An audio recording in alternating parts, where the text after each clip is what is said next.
The sun glints off the slope of a snow-covered mountain range, the crisp air filled with the faint sound of howling winds. There, amidst the vast wilderness, a snow leopard stealthily navigates the rugged terrain. Its smoky gray fur blends seamlessly with the jagged rocks, making it appear almost ghost-like. With every cautious step, the crunch of snow echoes in the stillness, a reminder of both the beauty and fragility of life up here. It prowls a pristine trail, though to it, trodden deep with the footprints of familiarity. A question lingers heavy in the air. Will this majestic predator survive in the face of relentless change? Amid a backdrop of climate change, habitats in flux, and growing conflict with humans, every leap between mountain ledges carries the weight of uncertainty.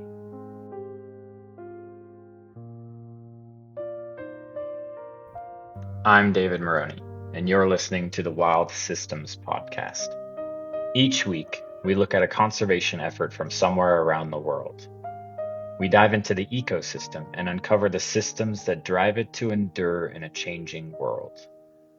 We look at how conservationists are putting their finger on the scale to influence those systems, and the true data behind whether or not that effort is succeeding. I want to ask, why do conservation efforts succeed or fail? How is the pure wilderness there being impacted? And how would the effort look from the perspective of those wild creatures we're trying to protect and preserve? Today, we're looking into the snow leopards of the Himalayas and their incredible journey for survival.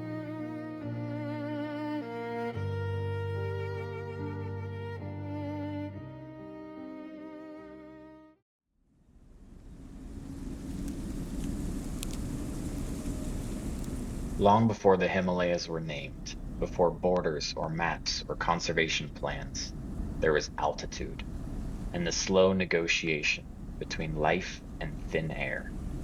The Himalayas, now the highest mountains on Earth, are young by geological standards, born from slow, relentless collision. Around 50 million years ago, the Indian subcontinent began pressing into Asia, folding the Earth's crust upward.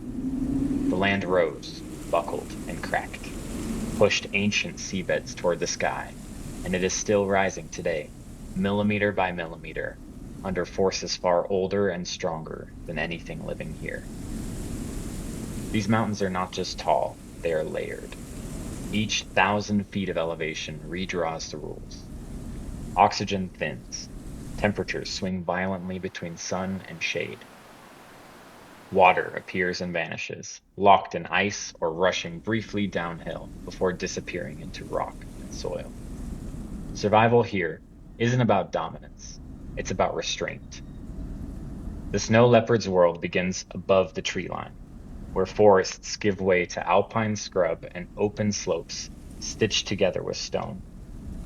Lower down, conifer forests, spruce, fir, juniper, anchor the mountainsides, holding soil in place and sheltering musk deer, pheasants, and bears. Higher still, grasses and hardy shrubs take over, sedges, dwarf rhododendrons, cushion plants that hug the ground to escape the wind. Many bloom quickly, urgently during the short summer, feeding insects that just have weeks to live. This ecosystem runs on compression. Space is tight, seasons are short, everything is connected. Blue sheep, barrel, graze the high slopes, their hooves shaping the grasslands through constant movement. Ibex cling to the cliffs where few predators can follow. Pikas dart between rocks, harvesting plants and storing them in hay piles, which feed the soil when they decay. Even lichens, slow growing, often overlooked, play a role, breaking down bare stone into the beginnings of soil over centuries. Above it all, the weather dictates terms. Winters are long and punishing. Snow buries prey and seals mountain passes. Summer arrives abruptly, bringing meltwater that feeds valleys far below, but also destabilizes slopes, triggering landslides and erosion. Monsoon systems brush the southern flanks of the range. while the interior remains stark and dry, creating sharp ecological contrasts within a few miles. Humans have moved through this landscape for thousands of years, but rarely stayed still. Trade routes threaded through high passes carrying salt, wool, tea, and stories. Pastoralist communities learned to follow the seasons, moving livestock upward in summer and downward in winter, mirroring the migrations of wild herbivores. The rhythm was never gentle, but it was predictable. Recently, the rhythm has been under fire. Rising temperatures pushed the vegetation zones uphill.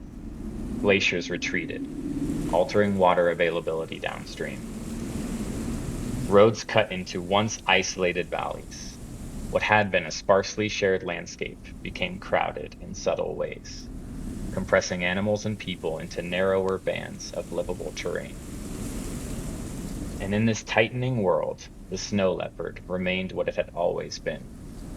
Not a ruler, not a symbol, but a thread. A quiet presence shaped by the same forces shaping everything else here. To understand its struggle, we have to sometimes understand the system it belongs to, because in the high country, nothing survives alone.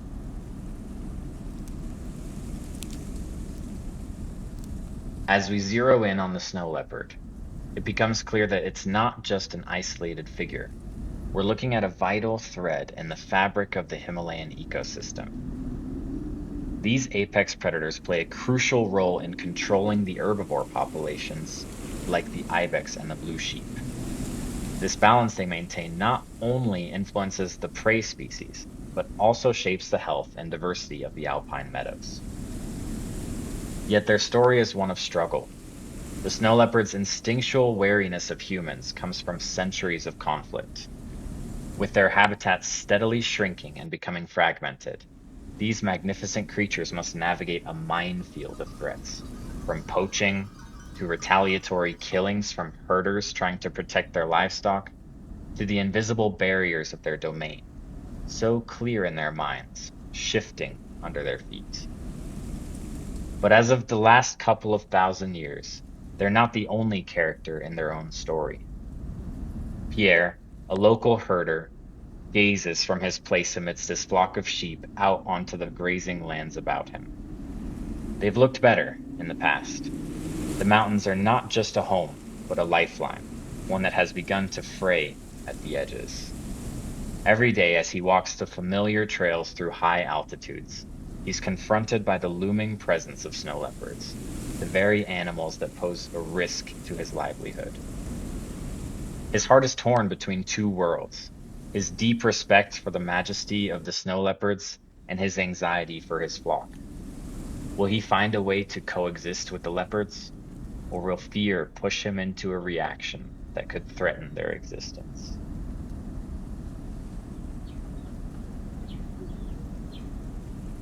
By the late 20th century, something was clearly wrong in the high country. Snow leopards had never been common in any sense. They live at low densities by nature, spread thin across vast, broken terrain. But by the 1970s and 1980s, reports from across Central and South Asia suggested sharper declines than expected. Skins appeared more frequently in illegal markets. Herders spoke of leopards less often, and then only when livestock was lost. Scientists, lacking hard data, were left with fragments, sightings, tracks, stories, absences. Early conservation efforts reflected this uncertainty. The first priority was simply to know how many snow leopards remained and where they lived. But the Himalayas are not a landscape that gives up answers easily. The terrain is steep, remote, and dangerous. Snow leopards are nocturnal, elusive, and naturally avoid humans. Traditional wildlife survey methods, direct observation, aerial counts, were immediately bound to fail. Initial population estimates were based largely on sign surveys, tracks in snow, scrapes on ridgelines, scat collected along travel routes. These methods were inexpensive and non-invasive, but deeply limited. Tracks vanished with the weather. scat degraded quickly, and none of it could reliably distinguish between individuals. Researchers could say a snow leopard had passed through here, but not how many, how often, or whether populations were stable. Still, these early surveys mattered. They confirmed that snow leopards persisted across much of their historic range, but also that their distribution was increasingly fragmented, particularly near human settlements and grazing corridors.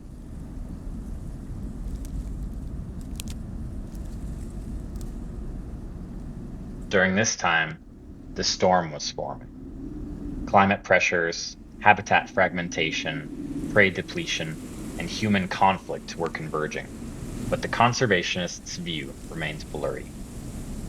In the 1990s and early 2000s, conservationists began experimenting with tools that could bridge the gap between presence and understanding. Camera traps were among the first breakthroughs. Motion-triggered cameras, placed along ridgelines and narrow passes, captured images of snow leopards as they moved through their territory. For the first time, researchers could identify individuals by their unique rosette patterns.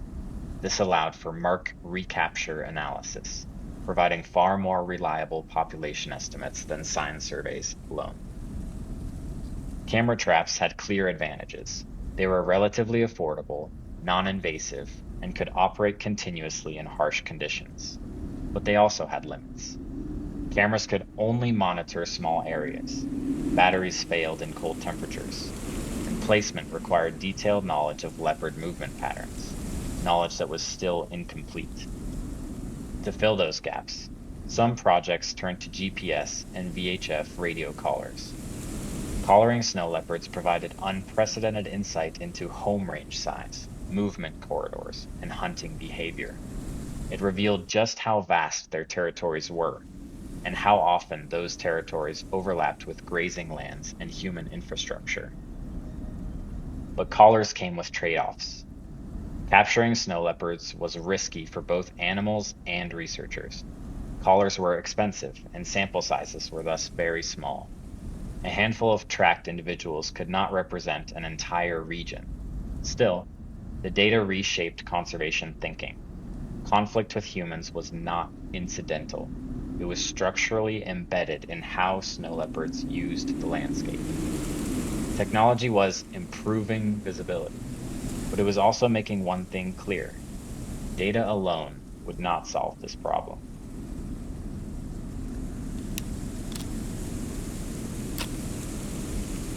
By the early 2000s, conservationists faced an uncomfortable realization.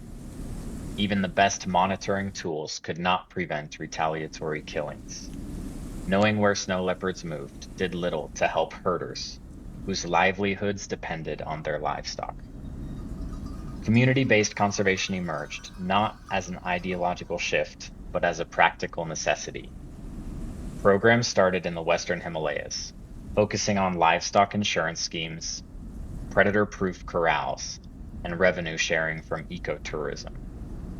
The logic was straightforward. If snow leopards imposed real economic costs, conservation had to offset those costs in tangible ways. These approaches were not without risk. Incentive-based programs required sustained funding. Poorly designed insurance schemes could fail under pressure. Some critics worried that conservation would become transactional, valued only so long as payments continued. And yet, in regions where these programs were carefully designed and locally managed, the results were striking. 2016 research showed that retaliatory killings declined. Tolerance increased. In some areas, snow leopards' populations stabilized or increased modestly over multi-year periods. Not everywhere, not always, but enough to suggest that coexistence was possible, if fragile.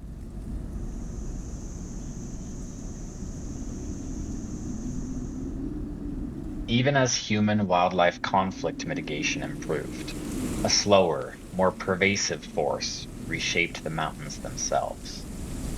Climate models and field observations show that rising temperatures are shifting vegetation zones upward. altering prey distributions and reducing suitable habitat for snow leopards over time. As tree lines advance, open alpine terrain, revealed by data gathering to be the snow leopard's chief domain, contracts. As glaciers retreat, water availability becomes less predictable, affecting both wildlife and pastoral systems downstream. Monitoring programs now face a moving baseline. Camera trap locations that were optimal a decade ago may no longer capture key movement corridors. Historical data remains valuable, but only if interpreted through a changing climatic lens. Conservation today is no longer about restoring a past state. It is about managing change without collapse.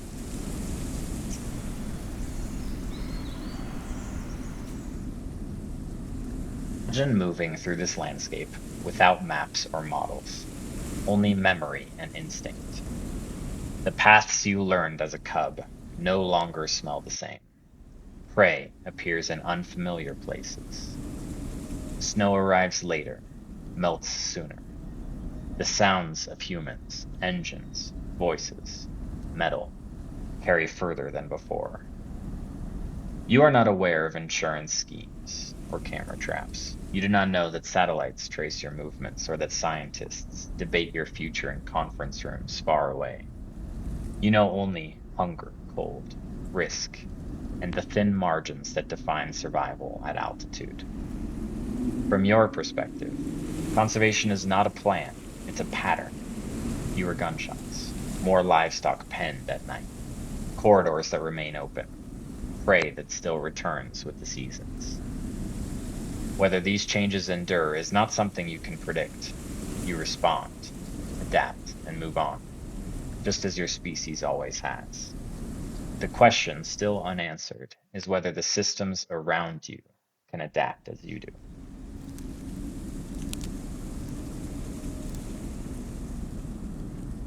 The herder's name is Tsering, and he is 53 years old enough to remember winters when the snow came earlier and stayed longer, when the mountains felt harsher but more predictable.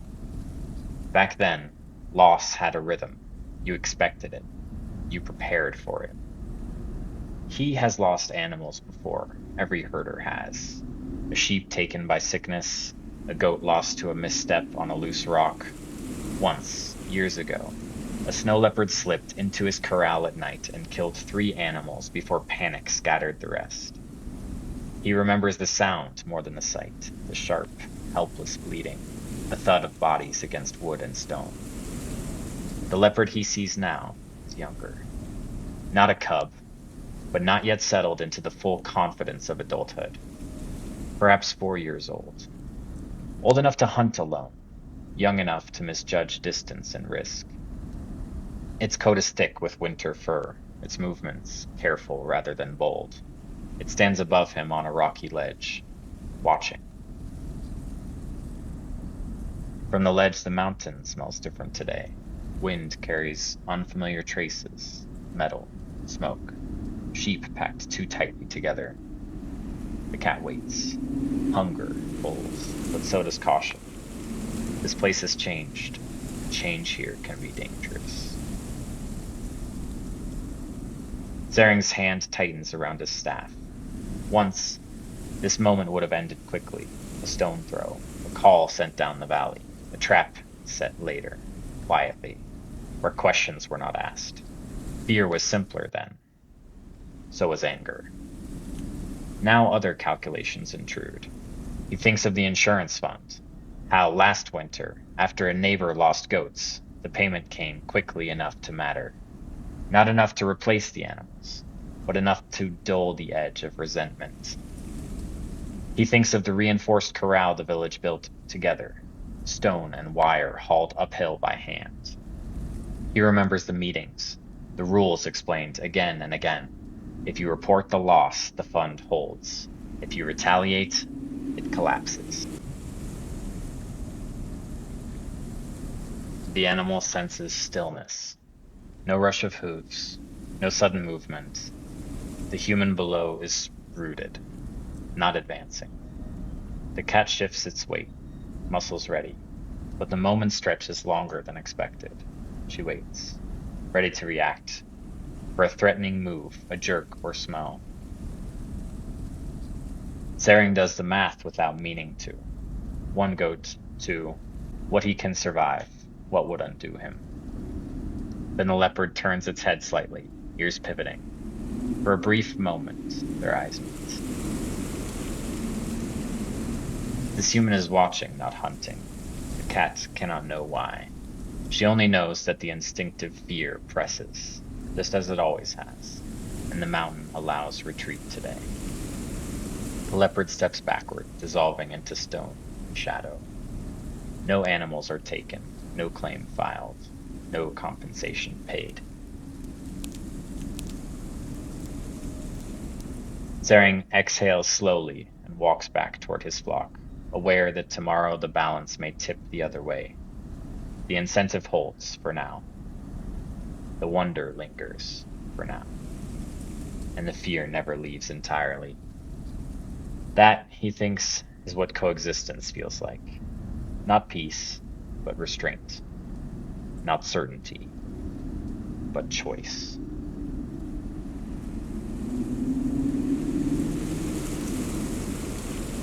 Tsering doesn't tell anyone about the leopard on the ledge. Not because it didn't matter, but because in the mountains, some moments feel too delicate to pin down with words.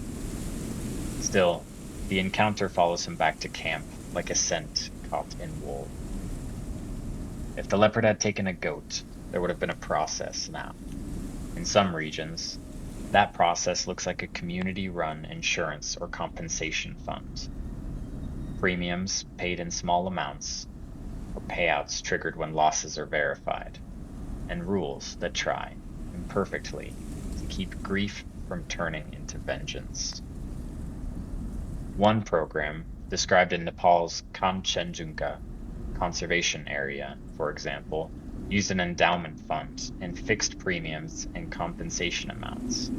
It's practical, but not always perfectly matched to the true value of different animals. One of those details that matters a lot when you're the one doing the counting at night. And across the snow leopard's range, these schemes have matured from isolated experiments into a recognizable pattern.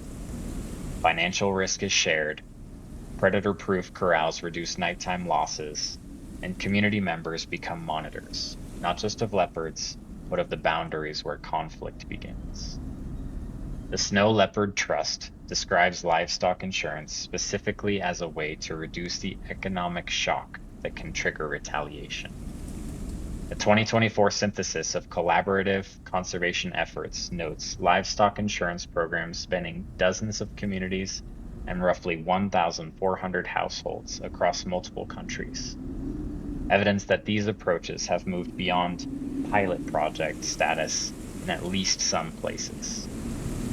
But coexistence is never a single tool. It's a patchwork, stitched together from incentives, trust, and whether people believe the system will still be there next year.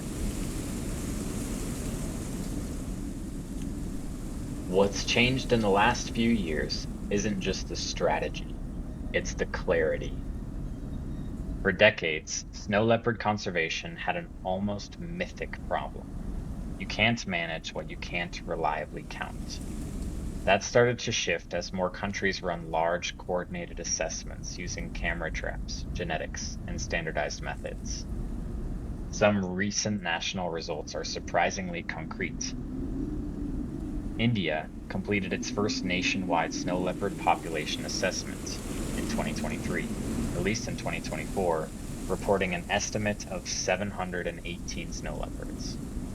Nepal announced a consolidated national estimate in 2025 of 397 snow leopards, described as relatively stable. Bhutan's 2023 national survey reported a 40% increase since 2016 and recorded leopard activity in new locations. Pakistan reported a first nationwide baseline estimate around 155 to 167 individuals, built with modern monitoring approaches. Zooming out further, the snow leopard remains listed as vulnerable. with the number of mature individuals estimated at 2,700 to 3,300, and an estimated 10% decline over 3 generations projected under ongoing threats. That combination, local gains and global vulnerability, is the story's tension line. And then there's the ecosystem itself, shifting under all of it.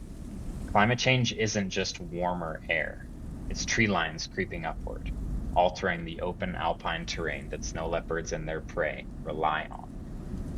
One WWF-cited study projected that around 30% of Himalayan snow leopard habitat could be lost due to tree line shift under continued emissions growth. More recent modeling work continues to project meaningful habitat contraction for snow leopards, and even sharper declines for key prey under higher emission scenarios.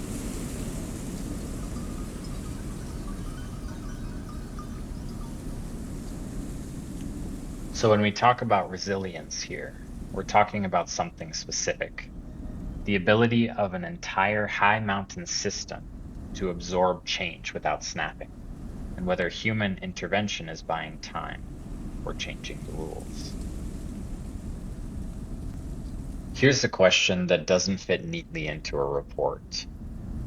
If a snow leopard survives because people subsidize its neighbors, reinforce their corrals, ensure their losses, monitor the ridgelines, and coordinate across borders, what does that make the wilderness? One answer is simple. It makes it safer. Fewer retaliatory killings, more stable prey, more connected habitat, more leopards counted and fewer merely assumed. Another answer is more complicated. It makes the ecosystem partially managed. Not like a zoo or a farm, but like a landscape where humans are no longer just a species inside the system. We're a stabilizing force sometimes, a destabilizing one often, and increasingly, we're both at once.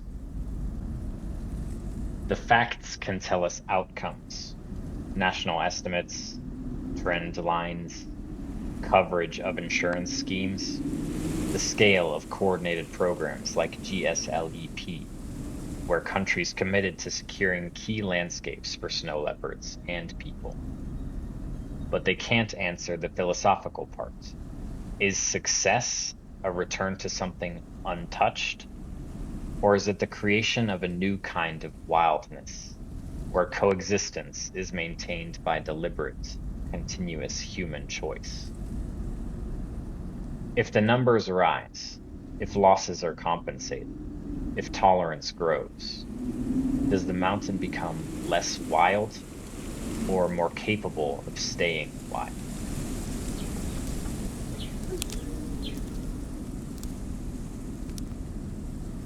Somewhere above Tsering's valley, the young leopard is moving again, silent across shale, scanning for blue sheep, listening for the sounds that mean danger or opportunity.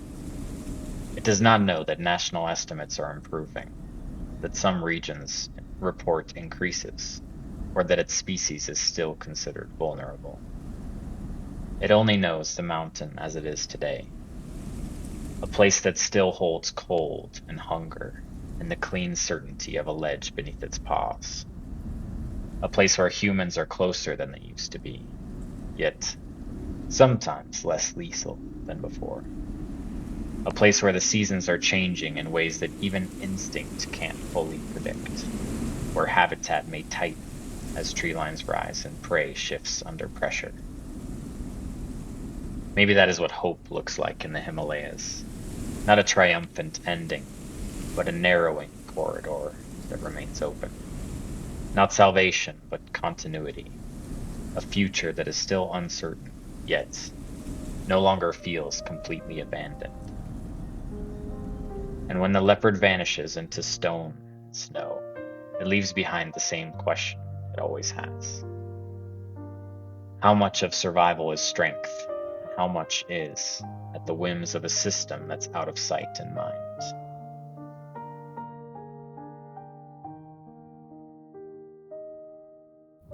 To conclude today's episode, Let's let the words of Milarepa, an 11th century Tibetan yogi and poet, enter us like the chill of a Himalayan morning through a coat of fur. We can never know what's in a snow leopard's mind, but we can feel it as part of the same wilderness Milarepa wrote about a millennium ago. In the mountains, there is no friend but awareness, no enemy but distraction. I live with the snow and the wind as my companions. The high cliffs are my dwelling place, the open sky, my roof. I have no possessions to guard, no walls to defend. Wild animals pass without fear, and I leave no trace behind. Tracks vanish into falling snow as thoughts dissolve when left alone. Hunger comes, and I endure it. Cold comes, and I endure it. Joy and sorrow rise and fall like clouds crossing the face of a mountain. Here, with nothing to gain and nothing to lose, the mind rests as it truly is.